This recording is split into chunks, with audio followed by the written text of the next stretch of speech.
Fala pessoal, tudo bem com vocês? Bom, hoje vamos falar um pouquinho aí sobre um tema muito importante na física, que é a lei da gravitação universal formulada pelo físico inglês Isaac Newton. Então, hoje vamos falar um pouquinho sobre duas coisas. A primeira é como Newton pensou, qual foi o questionamento que ele fez através das observações e, através das suas observações, o que ele conseguiu pensar através dessa observação que ele teve. Ok? Então vemos aí no material de vocês a chargezinha do Newton, né? Aquela história famosa da maçã caindo na cabeça, que aliás não se sabe se é verdade, vamos lembrar disso. Mas também tem uma foto muito importante que é da Lua e da Terra. Vamos falar um pouquinho sobre isso. Bom, gente, vocês têm que se recordar aqui, principalmente da primeira lei de Newton. A primeira lei de Newton é a lei da inércia. E a lei da inércia diz que um corpo que está em movimento, ele tende a permanecer o seu movimento até que uma força age sobre ele. Portanto, quando você está em inércia, você tem duas possibilidades. A primeira possibilidade é o equilíbrio estático, né? Que é quando a soma das forças dá zero. Isso significa que o corpo está em repouso. A segunda situação é a situação de equilíbrio dinâmico, né? Onde as forças somadas dão zero e o corpo possui um movimento retilíneo e uniforme. O que significa ser retilíneo, galera? Significa andar em linha reta. Uniforme significa que a velocidade é constante, né? Vamos lembrar disso. Bom, se Newton pensava que para que o corpo esteja em inércia, ele tem que se movimentar de forma retilínea, se o corpo ele não se movimenta de forma retilínea, ó, se ele se movimenta em círculo, já tem aí algo acontecendo. A soma das forças não está dando zero, certo? E aí entramos no princípio fundamental da dinâmica, em que a força resultante é o produto da massa e da aceleração de um corpo, massa vezes aceleração. E também caímos aí na terceira lei de Newton, que é a lei da ação-reação, né? Toda ação tem uma reação de mesma intensidade, ou seja, mesmo valor, mesma direção, sentidos opostos e que sempre estão em corpos diferentes. Então, Newton, observando o movimento lunar, ele se questionou. Ele falou assim: poxa, mas a Lua ela orbita a Terra, portanto, ela não está em linha reta, ela não está em movimento retilíneo. Então, tem alguma coisa puxando a Lua para perto de si. Isso faz com que a Lua fique sempre em movimento em círculo, em volta da Terra. Então Newton concluiu: bom, eu sei que a Lua tem uma massa. A única coisa próxima da Lua é a Terra. E a Terra tem uma massa também. Então, massa atrai massa. Portanto, corpos que possuem massa possuem uma força associada a isso, que a gente chama de força gravitacional, força de atração gravitacional. Lembrando que nunca vai ser de repulsão, né, galera? Sempre de atração. Um corpo de encontro ao outro. Para isso, eu fiz um esqueminha aqui para vocês conseguirem entender mais ou menos o que eu estou falando, tá bom? Então, aqui você pode observar que nós temos a Lua representada aqui em preto, nós temos também a Terra representada em azul, e aqui temos essa distância D, que é a distância entre a Lua e a Terra, né?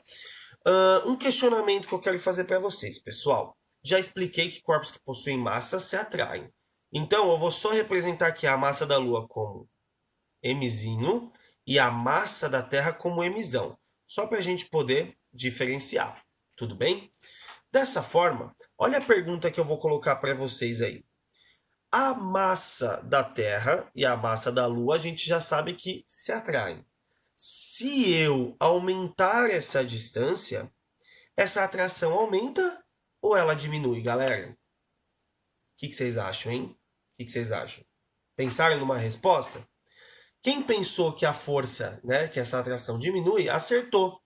Por que essa atração diminui? Bom, conforme eu distancio os corpos, eu estou distanciando as massas. Se massa atrai massa, quanto mais distantes essas massas estiverem, menor será a força. Tudo bem? Quanto mais próximas as massas estiverem, maior será essa força de atração. Então vamos utilizar a terceira lei de Newton aqui. vamos lá. Eu sei que a Terra vai puxar a Lua. Então, eu tenho que desenhar um vetor de força, assim, né? Sendo esse vetor de força a força que a Terra faz na Lua. Eu vou colocar assim, ó. Força T em L, ou seja, a força que a Terra faz na Lua. Só que pela terceira lei de Newton, toda ação tem uma reação que tem a mesma intensidade, ou seja, o mesmo valor. O sentido tem que ser oposto, mesma direção e o corpo diferente. Então, se a Terra puxa a Lua puxa a Terra, né, galera? A Lua puxa a Terra. E aí temos aí também essa força, sendo agora essa força Lua em Terra, né, galera? Força Lua em Terra. Veja que os vetores têm o mesmo tamanho, então tem o mesmo valor. A direção é horizontal, sentido oposto, né? A força que a Lua está fazendo a força que a Terra faz na Lua é para a direita e a força que a Lua faz na Terra é para a esquerda, então sentido oposto. E estão em corpos distintos. Logo, a gente pode formular a matemática dessa coisa, certo? Então vamos formular a matemática da coisa, ó. Essa força de atração eu vou chamar de força gravitacional, certo? Ela vai ser aproximadamente igual ao quê? Vamos lá. Se eu aumentar as massas, eu aumento a força, porque eu aumento essa atração.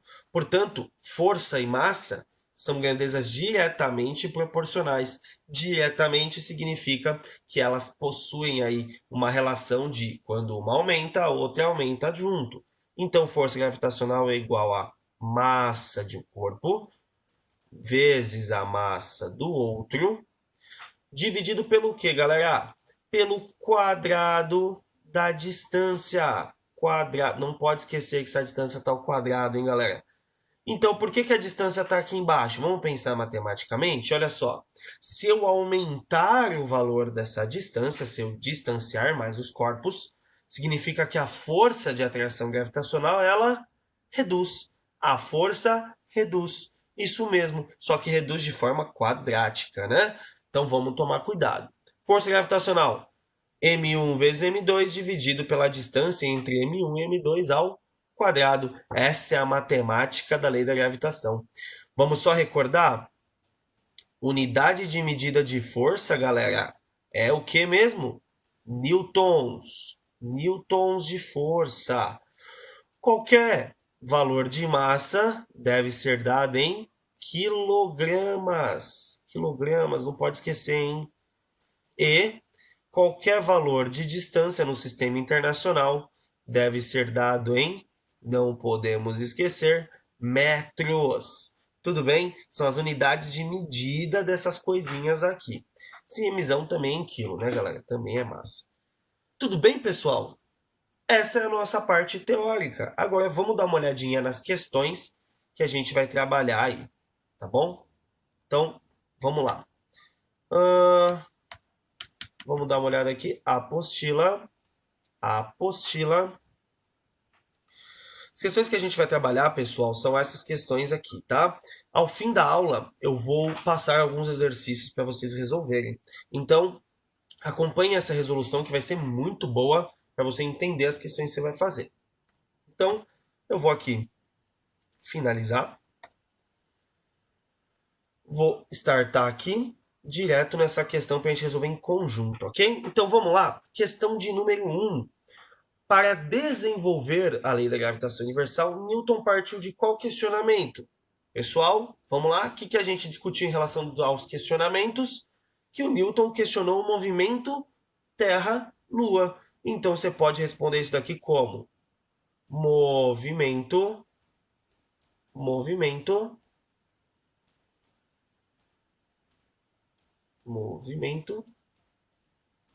Terra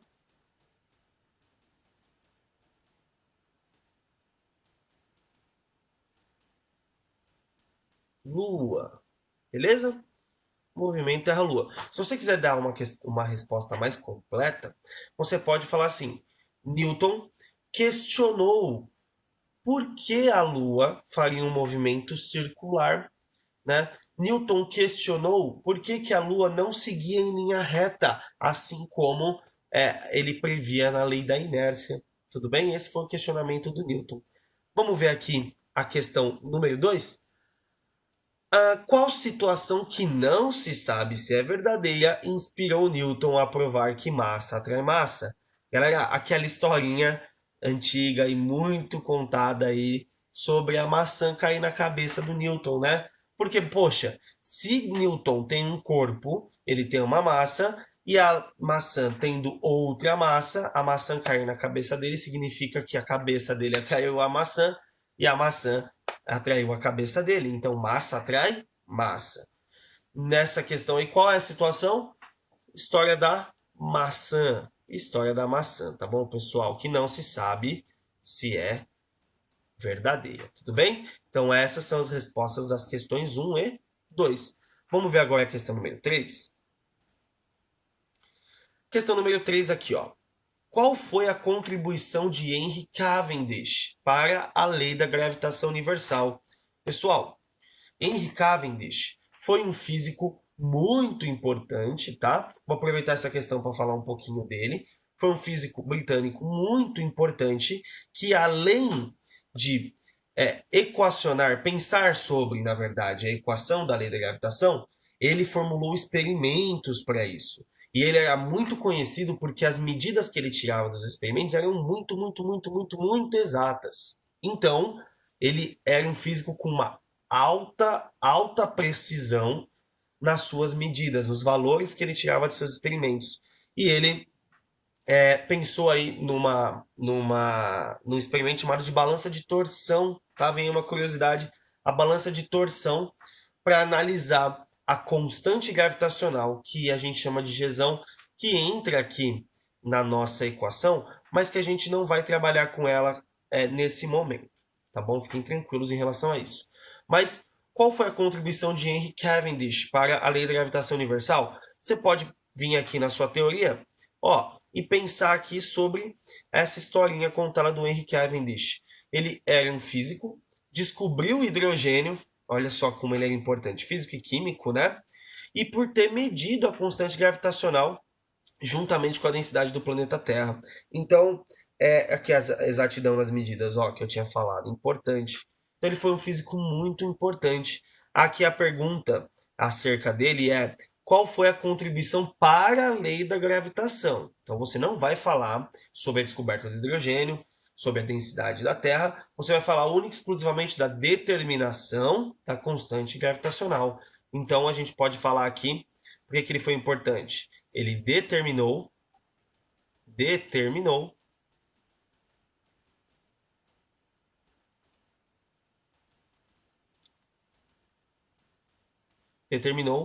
o valor